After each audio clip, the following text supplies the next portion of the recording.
আমাদের ইসলামপুর শহরে আজ এসেছে দেব। দেবকে দেখতে গিয়ে এভাবে যে আমাদের ঠকে যেতে হবে এটা আমরা কেউই কিন্তু আশা করিনি। কয়েকদিন থেকে পাড়ায় পাড়ায় মাইকিং করে যাচ্ছে যে আমাদের ইসলামপুর শহরে আসতে চলেছে দেব, আর ইসলামপুর শহরে রোড শো করবে। এটা শোনার পর থেকে আমি তো খুব এক্সাইটেড ছিলাম। আর আমি দেবকে দেখতে গেছি বলে আমার একজন কমেন্ট করেছে যে যাও দেবের ছুটিটা চেটে এসো। তার উদ্দেশ্যে আমার একটা কথাই বলা, ছোটবেলা থেকে দেবকে আমার খুবই ভালো লাগে। তবে আমি কোনো পার্টির হয়ে কিন্তু দেবকে দেখতে চাইনি। আমি মনে করি প্রত্যেকটা মেয়ের ছোটবেলার ক্রাশ দেব। আমরা যখন এই মাঠে আসি তখন কিন্তু প্রচুর লোকের ভিড় অলরেডি হয়ে গেছে। সকাল 8টা-9টার থেকেই কিন্তু লোকজনের ভিড় এখানে শুরু হয়েছে। আজ যখন হেলিকপ্টারটা নামছিল, সত্যি লোকজন এত এক্সাইটেড, এত খুশি ছিল, আমি তো ভীষণ খুশি ছিলাম।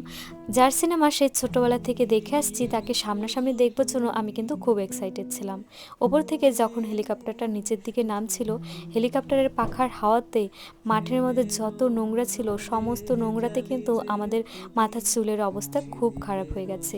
এদিকে দেব যখন হেলিকপ্টার থেকে নামছিল, লোকজন এমনভাবে দেবকে ঘিরে ধরেছে যে দেবকে ঠিকঠাক মতো আমরা দেখতেই পেলাম না।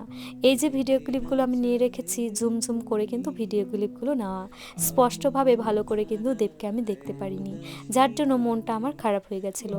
তবে যেটুকুনি দেখেছি দেব কিন্তু সামনাসামনি এত সুন্দর আর এত হ্যান্ডসাম দেখতে। যেহেতু এখানে দেবকে ভালো মতো দেখতে পারিনি, তাই আমরা সবাই মিলে বললাম চলো তাহলে বাস স্ট্যান্ডের ওখানে গিয়ে দাঁড়াই। রোডের কাছে দাঁড়ালেই দেবকে কিন্তু ভালো মতো আমরা দেখতে পারবো। যেহেতু ও খোলা গাড়িতে আসবে, তো এখানে আমার এক ফলোয়ার্সের সাথে দেখা হয়ে গেল। আরও অনেক ফলোয়ার্সের সাথে আমার দেখা হয়েছে, তোমাদেরকে আমি সময় দিতে পারলাম না, আমি খুব ব্যস্ততার মধ্যে ছিলাম। তোমাদের সবাইকে অসংখ্য ধন্যবাদ আমার ভিডিওতে তোমরা এত ভালোবাসা দেওয়ার জন্য। এইদিকে একটা ভাইয়ের সাথে দেখা হয়ে গেল। এই ভাইটা কিন্তু খুব লাকি। দেব কিন্তু ওকে অটোগ্রাফও দিয়েছে। আর এই ভাই বোনগুলোও কিন্তু খুব খুশি দেবকে দেখতে পেয়ে। আমরা তো অনেকটা সময় দাঁড়িয়েছিলাম যে দেবকে আর একটু ভালো মতো আমরা দেখব। অনেকে তো ফুল, গোলাপ আরও অনেক কিছু নিয়ে দাঁড়িয়েছিল।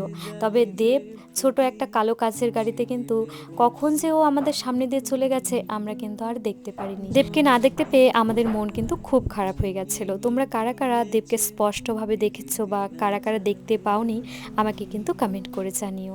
বাই।